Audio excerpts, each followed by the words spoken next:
तो दोस्तों नमस्कार। वेलकम है आपका आज के इस एपिसोड में। और हम रिक्वेस्ट करते हैं रोज की तरह आज भी अश्विनी जी से कि वो जो बुक पढ़ रहे हैं प्लीज शेयर करें। Good morning Rajesh ji. Good morning. और गुड मॉर्निंग सभी को। बुक हम पढ़ रहे हैं वो है लोक व्यवहार, प्रभावशाली व्यक्तित्व की कला बाय डेल कार्नेगी, और इसका चैप्टर है सुकरात का रहस्य। चीन में एक कहावत है जिसमें पूरब की सदियों पुरानी बुद्धिमत्ता का सार है। हल्के कदमों से चलने वाला व्यक्ति दूर तक जाता है। उन्होंने मानव स्वभाव को समझने में 5000 साल लगाए और उन्होंने अपने निष्कर्ष को बहुत ही अच्छे ढंग से व्यक्त किया है। हल्के कदमों से चलने वाला व्यक्ति दूर तक जाता है। तो लोक व्यवहार के इस सुकरात के रहस्य का सिद्धांत है सामने वाले से तत्काल हाँ कहलवाएं, ताकि वो आपकी बात समझ सके, आप उसकी बात समझ सके। धन्यवाद राजेश जी, क्योंकि इस चैप्टर का भी अंत हुआ है। और बैक टू होस्ट।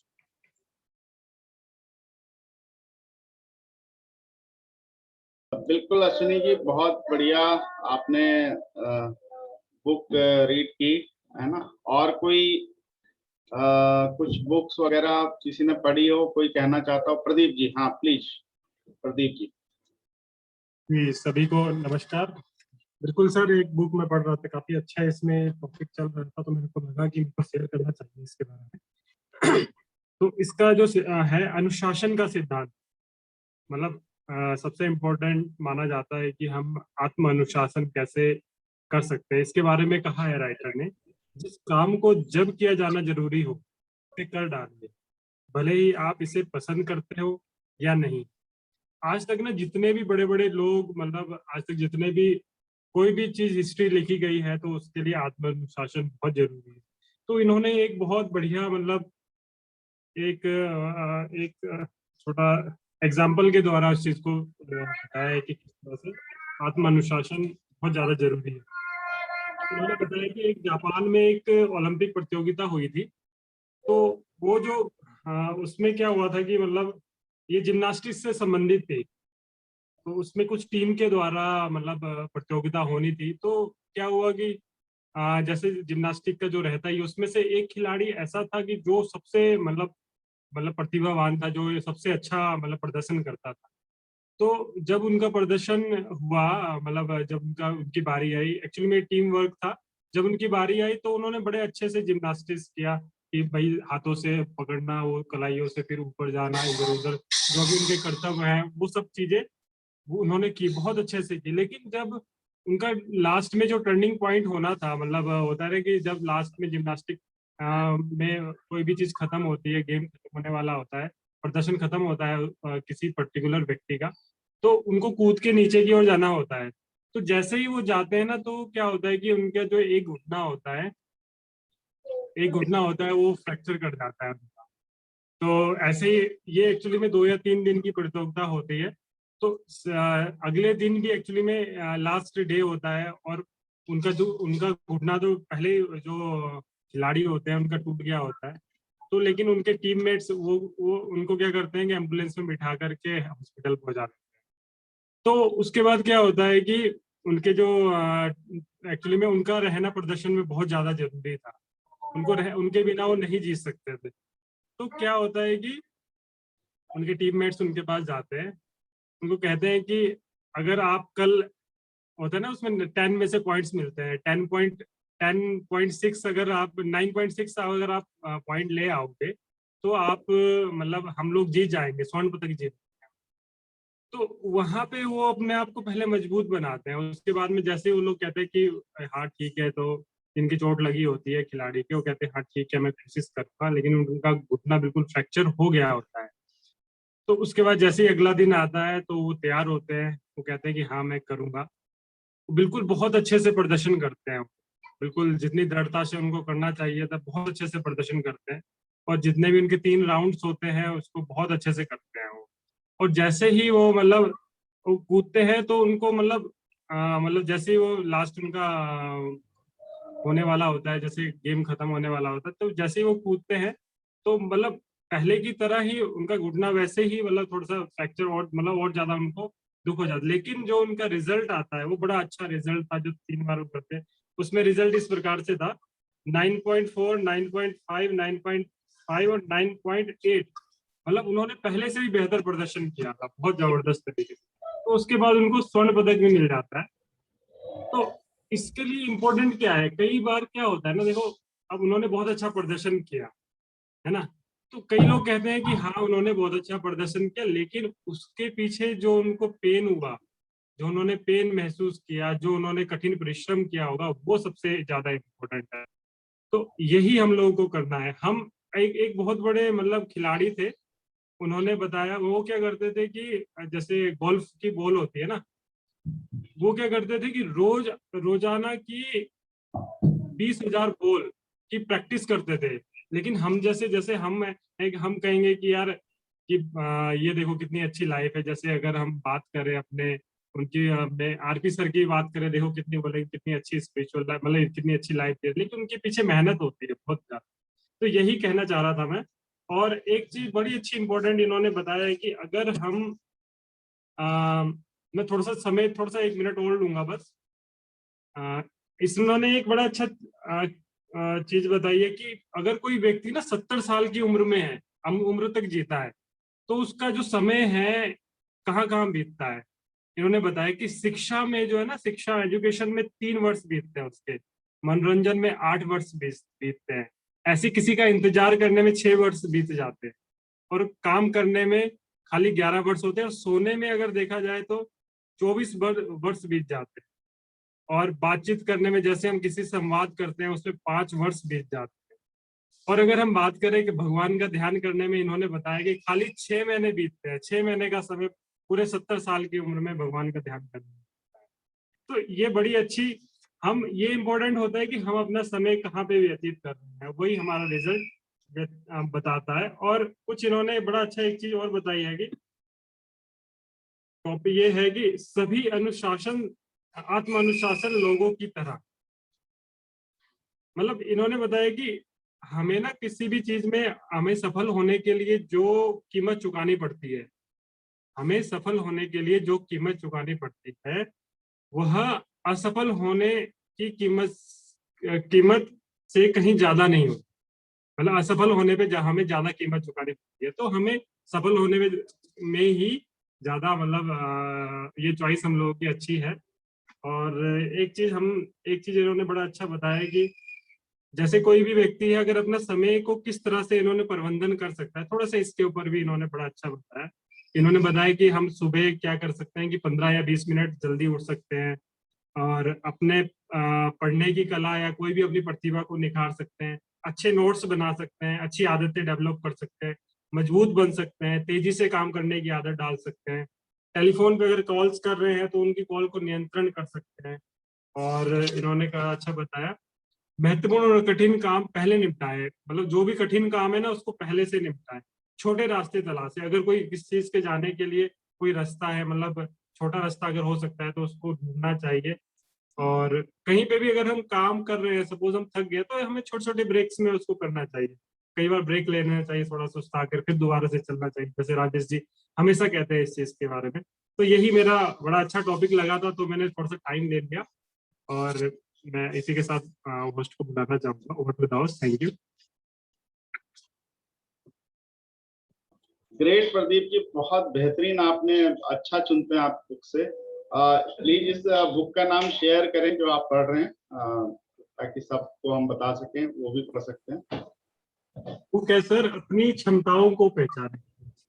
बिल्कुल, तो अपनी आप क्षमताओं इसकी बहुत अच्छा इसमें दिया है, और प्रदीप जी ने बहुत अच्छे से बताया इसको, मतलब चुन के बताया चीजें। तो आप भी चाहें तो अपनी क्षमताओं को पहचाने, इस बुक को पढ़ सकते हैं, ले सकते हैं। और अब दोस्तों चलते हैं हम अपने टॉपिक पे, है ना।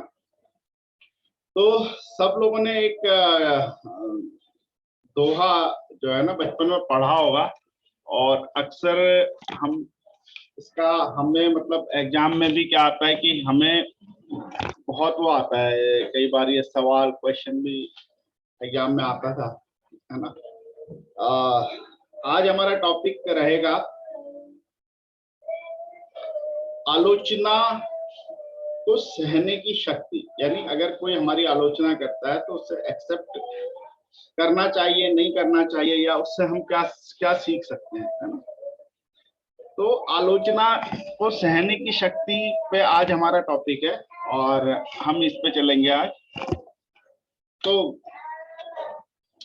आप सब लोगों ने एक दोहा जरूर सुना होगा और हर किसी ने पढ़ा होगा कि निंदक नियरे राखिए आंगन कुटी छवाए, निंदक नियरे राखिए आंगन कुटी छवाए, बिन पानी साबुन बिना निर्मल करे सुभाए। मात्र इसको हम समझ लें तो हम बहुत सारी परेशानियों से वापस बच सकते हैं। अच्छा बताइए, क्या होता है जब कोई आपकी आलोचना करता है? और मजे की बात यह है कि आलोचना लोग पीछे ही करते हैं, लेकिन कभी कभी कोई व्यक्ति टक्कर जाता है जो हमारे सामने ही हमारी आलोचना करने लगता है। तो हमें अच्छा बिल्कुल नहीं लगता, किसी को भी नहीं अच्छा लगेगा कि भैया सामने सामने उसकी आलोचना कर रहा है। तो क्या अच्छा लगना चाहिए? बिल्कुल भी नहीं लगेगा। भाई कोई मेरी आलोचना, तारीफ तो अच्छी लगती है, बिल्कुल अच्छी लगती है, लेकिन आलोचना तो अच्छी नहीं लगती। तारीफ कोई झूठ भी करे तो हमें कई बार अच्छी लगने लगती है ना। तो झूठी तारीफ का मतलब है कि आपकी गर्दन मुश्किल में है, कटने वाली है।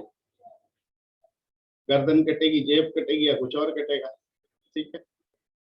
तो झूठी तारीफ से जहां बच के रहना चाहिए, वहां सच्ची निंदा का हमें वेलकम करना चाहिए। क्योंकि आलोचना जो आपके मुंह पे कर रहा है तो उसको सबसे पहले अपना मित्र बनाइए।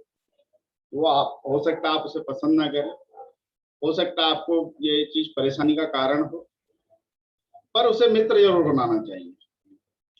और आपका कोई बहुत घनिष्ठ मित्र भी हो या कोई भी हो, तो अगर वो झूठी तारीफ करे, यानी जो आपके अंदर नहीं है उसकी भी तारीफ करता है, उसकी नीयत फिर समझने की कोशिश करनी पड़ेगी कि कोई तारीफ कर रहा है तो उसकी नीयत हमें आगे बढ़ाने की है, हमें हौसला बढ़ाने की है, हमें प्रेरित करने की है, या फिर तारीफ करके हमसे कोई काम निकालने की। क्योंकि यहाँ पे नीयत भी देखना जरूरी हो जाता है। कई बार हम लोगों की तारीफ इसलिए भी करते हैं, जो चीज नहीं है हमें उनके अंदर चाहिए उस चीज की भी हम तारीफ करते हैं, क्योंकि हम चाहते हैं कोई प्रोत्साहित हो। लेकिन अगर मकसद ये है तो बढ़िया है, तो फिर वो हमारा सच्चा मित्र या सहयोगी हो सकता है। लेकिन अगर वो कोई इस चीज की मदद कर रहा है, यानी बिल्कुल जोर दे दे के मदद कर, वो आपकी प्रशंसा कर रहा है ना, और उन चीजों की भी कई बार कर रहा है जो आपके अंदर नहीं है। कई बार लोग टॉन्ट में भी इस तरह की कहते हैं, टॉन्ट मारते हैं, जैसे कमेंट्स पास करते, अरे तुम तो बहुत अच्छे हो, मतलब ये शब्दों में ही छुपा होता सब कुछ। तो सबसे पहले तो हमें व्यक्ति की इंटेंशन चेक करनी चाहिए, इंटेंशन देखनी चाहिए कि उस किस इंटेंशन से वो आपकी तारीफ कर रहा है। और आलोचना जो आपके मुंह पे कर रहा है ना, उसको तुरंत कहना, भैया अपना स्वभाव ऐसे ही रखना, तू मुझे 4 आलोचना करना रोज, पर तू मेरा सबसे अच्छा मित्र है। और उसको मित्र जरूर बनाइए, आपको कष्ट थोड़ा होगा। क्योंकि कबीरदास जी कह गए हैं, निंदक नियरे राखिए आंगन कुटी छवा। यानी जो आपकी निंदा करता है उसको तो आपको बढ़िया से एक कुटिया बना के अपने अगल बगल रख लेना चाहिए, है ना। क्यों रखना चाहिए? क्योंकि बिन पानी साबुन बिना निर्मल करे सुभाए। वो बिना पानी और बिना साबुन के आपके विचारों को शुद्ध कर देता है, आपके स्वभाव को अच्छा कर देता है। लेकिन ये सब अच्छा करने के लिए हमें सबसे पहले उसको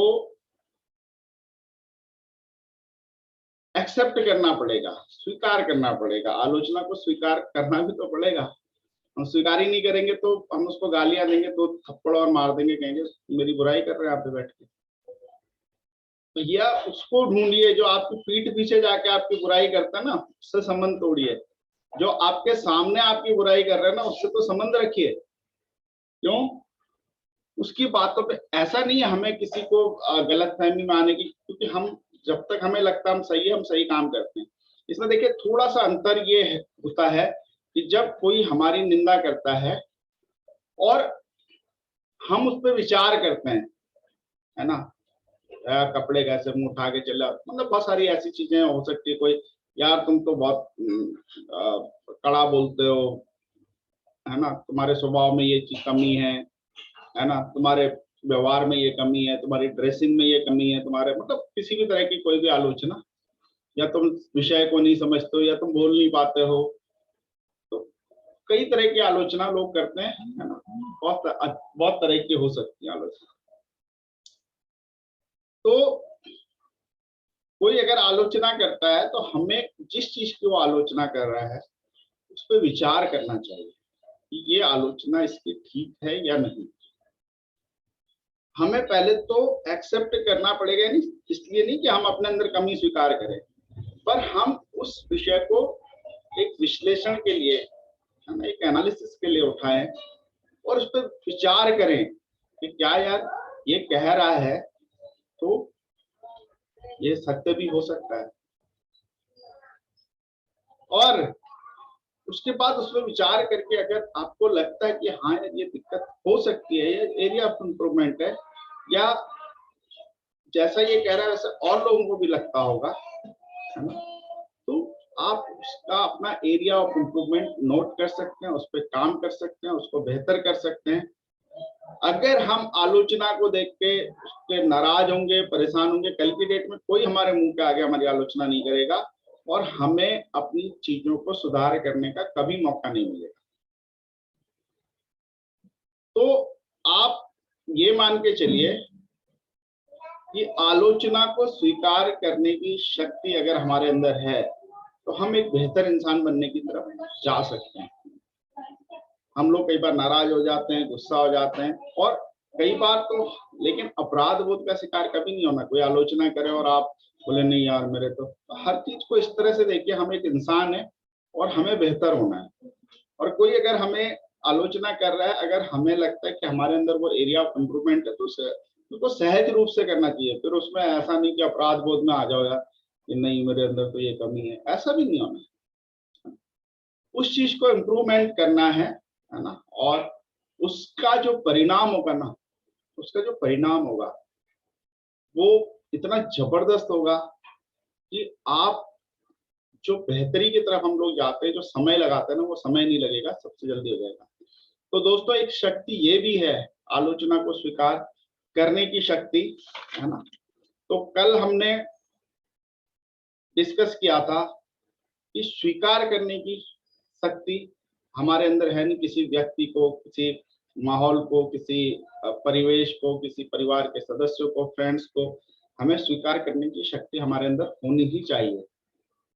और आज हमने ये बताया कि हम अपनी आलोचना को स्वीकार करने की शक्ति, है ना, अपने अंदर करें, रखें अपने अंदर। आलोचना को स्वीकार करने की शक्ति हमारे अंदर होनी चाहिए, इससे हमारा इम्प्रूवमेंट होता है। और इसके बाद आता है कि हमें जो इससे आगे हम चलेंगे, है ना, वो करेंगे कि हमें बदलने की क्या शक्ति है हमारे अंदर, क्या हम बदल सकते हैं, क्या हमें परिवर्तन करने की शक्ति है, अपने अंदर या दूसरे के अंदर ट्रांसफॉर्मेशन करने की शक्ति है, क्या हम पे बदलने की शक्ति है, परिवर्तन की शक्ति, है ना, क्या हम सीखने की शक्ति है हमारे अंदर, बदलने की शक्ति, सीखने की शक्ति, परिवर्तन की शक्ति। इस शक्ति पे हम कल बात करेंगे, क्योंकि आज ये था। और इसको जरूर दोस्तों याद रखिएगा, अपने जीवन में जरूर उतारिएगा कि आलोचना सहने की शक्ति हमारे अंदर बहुत जरूरी है। कोई हमें क्रिटिसाइज करता है तो हमें उस पर गुस्सा नहीं होना है, क्योंकि वो एक ऐसा इंसान है जो आपके मुंह पे आलोचना कर रहा है, या तो आपसे बहुत नाराज है या फिर वो आपका हितैषी है। पीठ पीछे तो 100 लोग बुराई करते हैं, पीठ पीछे कोई तारीफ करे तो वो भी सच्चा मित्र होता है। उन लोगों को आइडेंटिफाई कीजिए, उनको पहचानिए। अच्छे बुरे का आपको बहुत दूर जाने की जरूरत नहीं, इसी से पता चल जाएगा, है ना।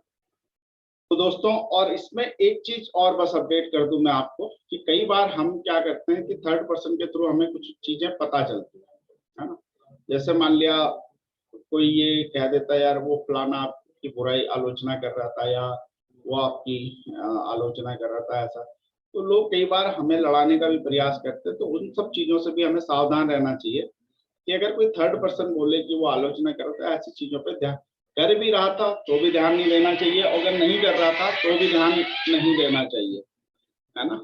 तो बिल्कुल दोस्तों, तो अब हम इसको अपने डिस्कशन में लाते हैं। और दोस्तों, पार्टिसिपेंट ज्यादा है तो मैं चाहूंगा कि जो बोलना चाहता है वो अपना हैंड रेज करे, नहीं तो हम पहले दरवेश जी के पास चलते हैं। तब तक आप प्लीज हैंड रेज करें अपने। तो दरवेश जी को सुनते हैं तब तक दोस्तों आप हैंड रेज करते हैं।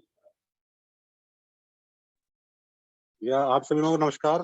भाई थोड़ा सा नेटवर्क का चैलेंज है यहाँ पे, तो मैं वीडियो ऑन नहीं कर पाऊंगा, फिर पूरा ही कट जाएगा। हेलो हेलो जी दरवेश, आवाज आ रही है? बिल्कुल आ रही है दरवेश। Okay okay, thank you. बहुत अच्छा, बहुत बढ़िया टॉपिक आपने लिया है आलोचना का। और हम लोग हमेशा जो भी हमारे अगर बिल्कुल एक अच्छे इंटेंशन के साथ हमारी कोई आलोचना कर रहा है, तो हमें ऐसे लोगों को जरूर अपने पास रखना चाहिए। जो कबीरदास ने बोला है, जो बहुत सुंदर दोहा है कबीर जी का। और ये अगर हमें लाइफ में वाकई में ग्रो करना है, तो हमें आलोचना स्वीकार करनी बहुत जरूरी है, कि जो रियल में हमारी ग्रोथ के लिए का सबसे बड़ा कारण होती है। और बहुत सारी चीजें आपने बहुत बढ़िया आज बोली है, और बहुत सारे नए लोग हमारे बीच में हैं, तो जरूर मैं थोड़ा थोड़ा सबको हम लोग सुनना चाहेंगे। Over to you.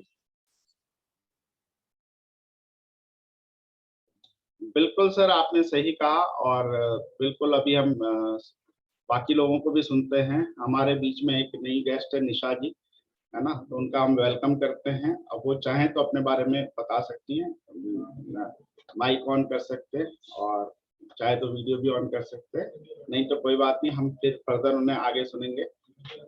तो तब तक हम चलते हैं राजेश शर्मा जी के पास में, है ना। वो हमें कुछ इस बारे में और विचार देंगे और बात को आगे बढ़ाएंगे। सभी को नमस्कार। राजेश जी, आपने टॉपिक बहुत अच्छा लिया है, लेकिन इसके लिए मेरा कहना एक यही है कि थोड़ा सा ना हमें अपने लेवल पे भी मैच्योरिटी लानी होगी। मैं इसका एक एग्जांपल देना जरूर चाहूंगा जल्दी से। आप जानते थे हमारे कमलजीत शर्मा जी थे, एक बार अप्रेजल फॉर्म्स भरे गए तो उन्होंने मुझे बुला के बोला, कहने लगे यार राजेश एक बात बता, सब लोगों ने मुझे अच्छा लिखा, किसी ने भी मेरी बुराई नहीं की है। तो मैंने उन्हें यही बोला, मैंने कहा सर ये ह्यूमन नेचर होता है, अगर हम आपकी बुराई लिख देंगे ना, कोई आपके बारे में गलत लिखेगा तो आप अभी कुछ नहीं बोलोगे, लेकिन बाद में मतलब आपके मन में जरूर आएगा ठीक है तुमने मेरे बारे में लिखा ना, मैं देखता हूँ तेरे को। तो आपको ये चीज इतना आसान नहीं होता आलोचना को हजम करना।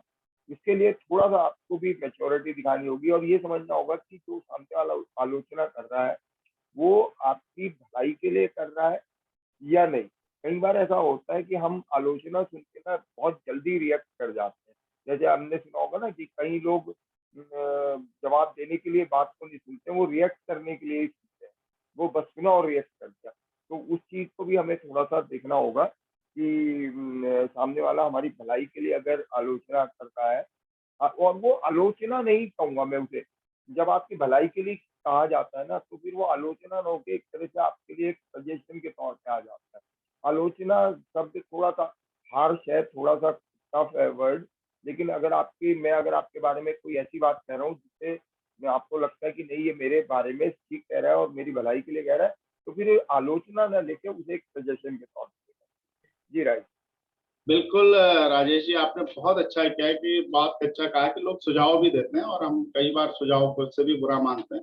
सुझाव से तो बुरा माननी नहीं चाहिए। और आलोचना कभी अधिकतर 90% 95% टाइम अच्छे उद्देश्य के लिए नहीं की जाती हो। आलोचना किसी की टांग खींचने के लिए की जाती है, बट उस आलोचना में भी हमें सहज रहना है। ये मेरा कहने का मतलब है कि कोई कितनी घोर आलोचना करता है, अगर हमें उसका इंटेंशन पता चल जाए, अगर हमें उसका नियत पता चल जाए किस लिए कर रहा है ये, है ना।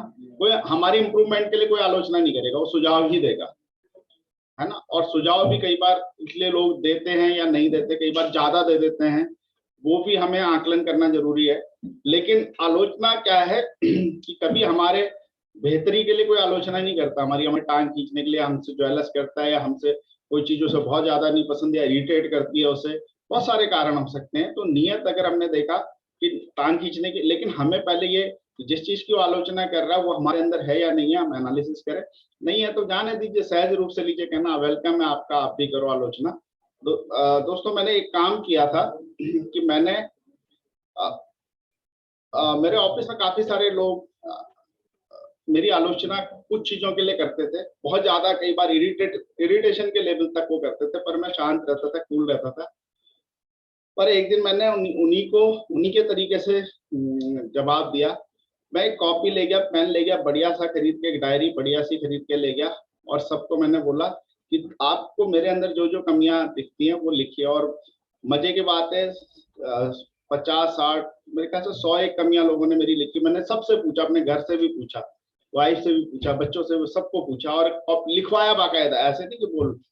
और जब मैंने उसका बाद में विश्लेषण किया, मैं कॉपी दिखा सकता था, इस्तीफा के मेरे को ध्यान नहीं आया, नहीं तो मैं दिखाता आपको, चलिए कल दिखा देंगे। तो मैं 100-150 आलोचना लिखी, और उसके बाद जब पता चला कि मैंने उनको सबको मैच किया, तो वो 2-4 चीजें ऐसी थी जो सभी को लगता था कि इसके अंदर ये प्रॉब्लम है।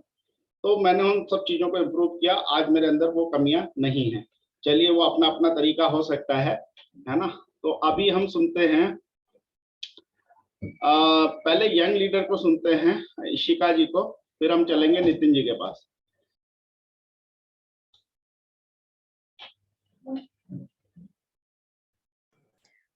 Namaskaram to everyone out there.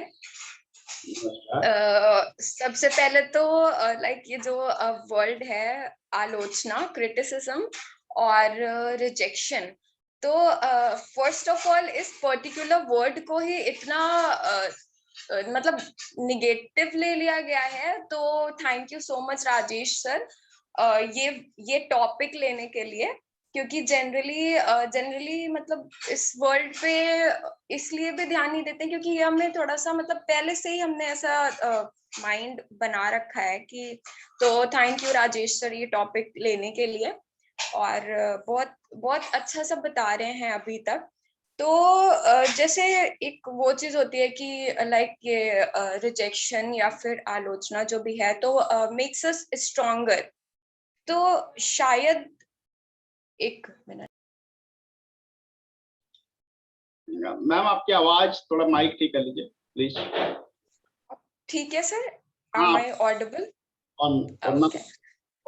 तो ऐसा मतलब कभी ऐसा नहीं होता है कि हमें मतलब जैसे इस चीज को इग्नोर करना चाहिए, अवॉइड करना चाहिए, क्योंकि जब चीजें फेवर में होती हैं तभी मतलब शायद तभी ग्रोथ नहीं होती है।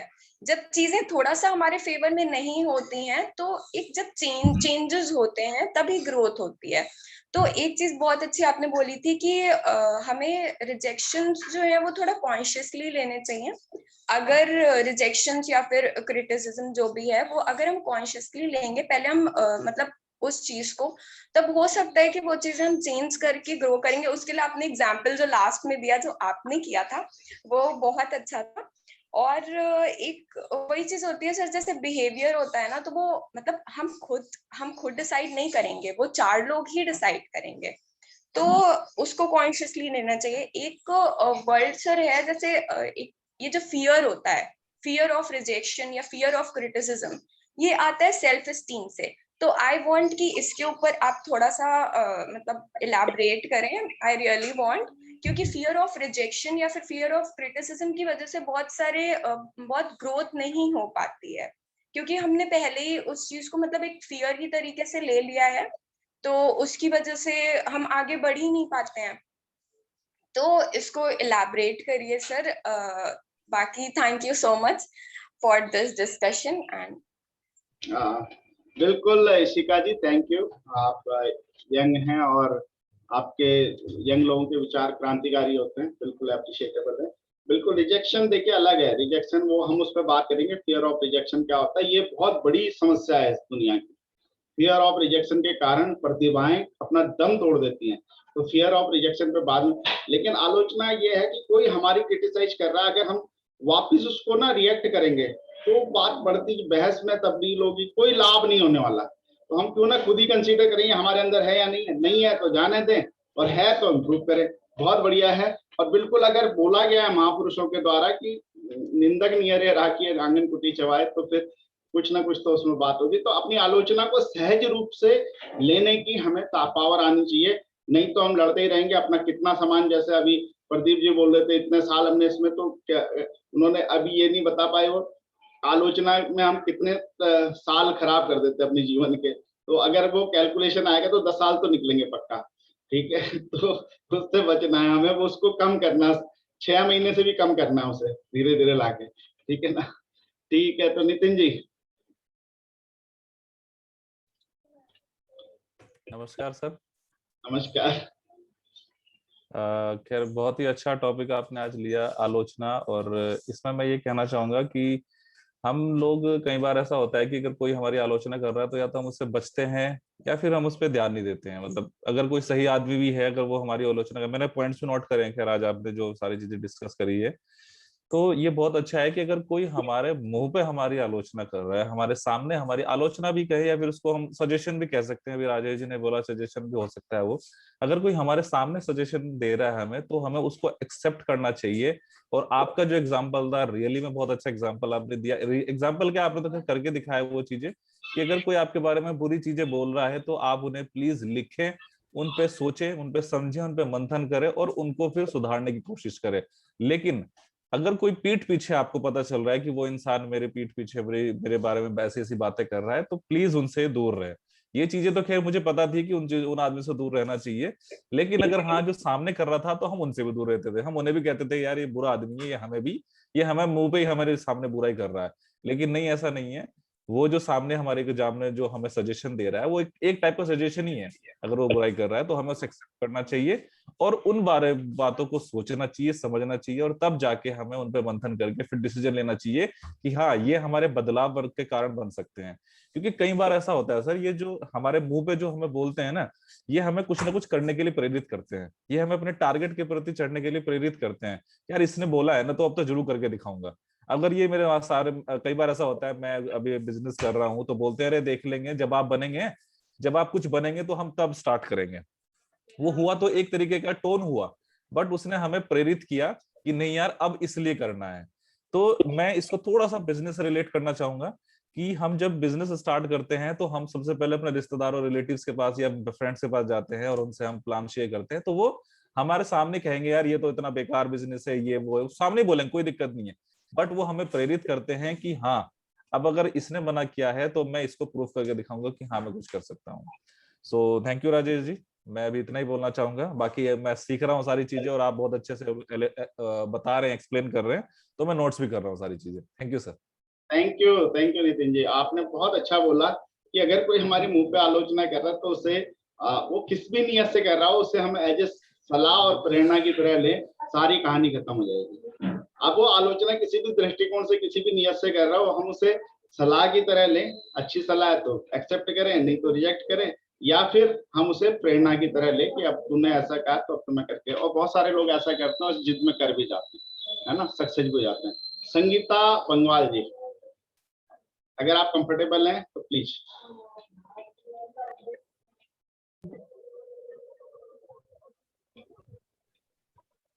हाँ जी, 1 मिनट। जी जी जी बिल्कुल।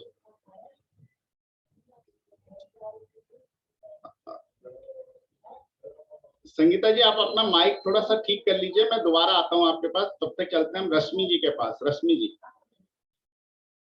अगर आप कंफर्टेबल हैं तो प्लीज आ सकती हैं रश्मि जी। ओके, तो हम संगीता जी अगर आपका माइक ठीक हो गया हो तो प्लीज।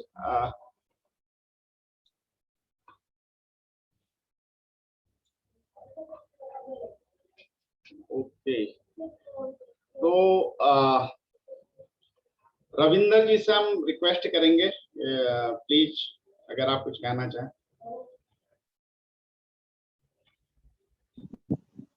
नमस्कार राजेश जी। नमस्कार सर। आपने आज आज आपने बहुत अच्छा एक्सप्लेन किया आलोचना के बारे में, और हमें जो है बाकी पार्टिसिपेंट से भी बहुत कुछ सीखने को मिला आज आलोचना के बारे में। आलोचना के बारे में पहले मैं जानता तो था, लेकिन जो है इतनी गहराई से कभी नहीं सोचा कि जो है आलोचना से भी हमें कुछ सीखने को मिल सकता है। और जैसे सभी लोगों ने बोला कि दो ही तरह से लोग हमारी आलोचना करते हैं, एक तो जो है हमारे सामने और दूसरी हमारे पीठ पीछे। लेकिन जैसे ही हमें पता लगता है कि इस बंदे ने हमारी आलोचना की है पीठ पीछे, तो हम तुरंत क्या करते हैं, रिएक्ट करते हैं। हमें ऐसी स्थिति में क्या करना चाहिए, हमें धैर्य बनाना चाहिए, और जो है हमें जो उसने आलोचना की है उसके बारे में सोच विचार करना चाहिए कि वास्तव में ये जो आलोचना कर रहा है, कहीं ये मेरे अंदर वास्तव में कमी तो नहीं है। अगर वो हमें लगता है कि वास्तव में ये हमारे अंदर कमी है, तो इसको सुधार करना चाहिए हमें। और सुधार करने के बाद कई बार क्या करते हैं लोग, जैसे आलोचना किसी ने की, उसको अपने दिमाग में लगा के बैठ जाते हैं कि मैं तो इससे बाद में बदला लूंगा कभी। तो इस तरह की जो है चीजें अपने मन से उस टाइम ही निकाल देनी चाहिए, और जो है उसके बारे में बार बार चिंता नहीं करनी चाहिए, उसके बारे में बार बार सोचना नहीं चाहिए, क्योंकि वो हमारे कॉन्शियस माइंड से सबकॉन्शियस माइंड में जाने लग जाता है। इसलिए आलोचना जो है, आलोचना के बारे में तुरंत जो है, अगर किसी ने आलोचना की है और हमें पता लगा है, उसके बारे में तुरंत जो है डिसीजन लें और वो वहीं से आप आउट कर दें। धन्यवाद Rajesh ji. Thank you Ravindra ji, thank you so much. बहुत अच्छा आपने बोला कि हमें सहजता से आलोचना को लेना चाहिए, और आलोचना का मतलब कहीं ना कहीं ये होता है कि कोई आलोचना कर रहा है तो आप ग्रो कर रहे हैं। ये आपके लिए खुशी की बात है, दुख की बात नहीं है। अगर कोई आलोचना करता है आप ग्रो कर रहे हैं। संगीता जी प्लीज फाइनली आपसे बोलते हैं। हेलो। हाँ जी हेलो, आवाज आ रही है मेरी? बिल्कुल, आपकी आवाज। हेलो। हाँ, आज पहले सबको नमस्ते। तो आज तो जीजा जी आपने बहुत अच्छा टॉपिक ले रखा, आलोचना। मतलब जो टॉपिक में सारी 80 से ज्यादा जिंदगी इसी टॉपिक के अंदर गुजर जाती है। तो इसमें एक मेरे खुद की बेस्ट फ्रेंड है, आप यकीन नहीं मानोगे, ये मतलब उसके साथ बहुत हो रखा है। उसके पड़ोस में बहुत बोलते थे उसके लिए कि तुम में ये कमी है, तुम ऐसी हो, तुम ऐसे हो। और आज यकीन नहीं मानो, वो गवर्नमेंट जॉब करती है। उसके खुद अपने बलबूते पे, मतलब सबके, मतलब घर पे भी थोड़ा बहुत, हमारे जो पेरेंट्स, एक बार आपने बोला था, थोड़ा पेरेंट्स ने यही बोला रहता कि तुम नहीं कर सकते, तुम नहीं कर सकते। तो ये सब सुन के उसके मन में ऐसा पता नहीं कैसा आया, ऐसा विचार आया कि उसने मतलब गवर्नमेंट जॉब की तैयारी की। और आज वो इतने अच्छे, मतलब आईएएस ऑफिसर, मतलब आईएएस की तैयारी की, तो उसमें निकल चुकी है। और हमारे कॉलेज में पढ़ती थी वो लड़की। तो मतलब ऐसे कर रहे, जबकि उसके नॉर्मल सब्जेक्ट थे, उसके पास पॉलिटिकल साइंस थी और इकोनॉमिक्स थी और हिस्ट्री थी साइड में। तो बट ये है कि उसने जो तैयारी की, तो आज हम उसको नाम पढ़ते, हम बोलते यार कितनी कैसी रही है लड़की, इतनी टैलेंटेड है, ये तो इतना परेशान रहती थी कॉलेज की लाइफ में, ये है वो है। तो मतलब वाकई में आलोचना एक ऐसा शब्द है कि इंसान को निखारने के लिए, मतलब उसकी क्षमताओं, मतलब जो भी उसकी क्षमताएं, वो जो निंदा करने वाले लोग हैं वही बता सकते हैं। इस चीज के बारे में आपने ये बहुत अच्छा बोला। और कई लोग ऐसे हैं कि जो मतलब जो निंदा करने से कई लोग इमोशनली हो जाते हैं कि मेरे लिए ऐसे बोल दिया, तो वो कुछ नहीं कर सकते लाइफ में। जिसने निंदा सुन के इग्नोर मारा, उनकी बातों को नहीं लिया, या उनसे मतलब उनकी चीजों को इग्नोर मार के अपनी उन कमियों को पूरा किया। जैसे अभी राजेश जीजा जी ने बताया था कि मैंने इतने लिखे थे, जो प्रॉब्लम मेरी इक्वल थी, तो मैंने उनमें इम्प्रूवमेंट किया। वही लोग आगे बढ़ सकते हैं इस चीज में। और जिन लोगों ने मतलब माइंड कर लिया, ले लिया, तो वो तो फिर थोड़ा बहुत उल्टी दिशा में जा सकते हैं, नेगेटिव हो सकते हैं वो लोग। तो सर ने बहुत अच्छा बोला। नमस्ते। थैंक यू संगीता जी, आपने बहुत अच्छा एक्सप्लेन किया चीजों को। दोस्तों, हमें ये निष्कर्ष निकला कि आलोचना हम किस तरह से लेते हैं ये मैटर करता है। कोई इन्होंने बताया, संगीता जी ने, उसने प्रेरणा की तरह लिया आलोचना को, तो आज गवर्नमेंट जॉब में अच्छी पोजीशन में है। अगर वो नेगेटिव लेती तो कहीं ना कहीं दब जाती, उसका व्यक्तित्व खराब हो जाता, दब जाता है ना। तो इसी तरह से आलोचना को हम सहज रूप से लेते हैं, प्रेरणा की तरह लेते हैं या सलाह की तरह लेते हैं, उसी तरह से वो काम करेगी। अगर हम आलोचना को अपने मतलब उसमें धारण करेंगे, तो हम कहीं ना कहीं अपनी पर्सनालिटी को दबाएंगे और हम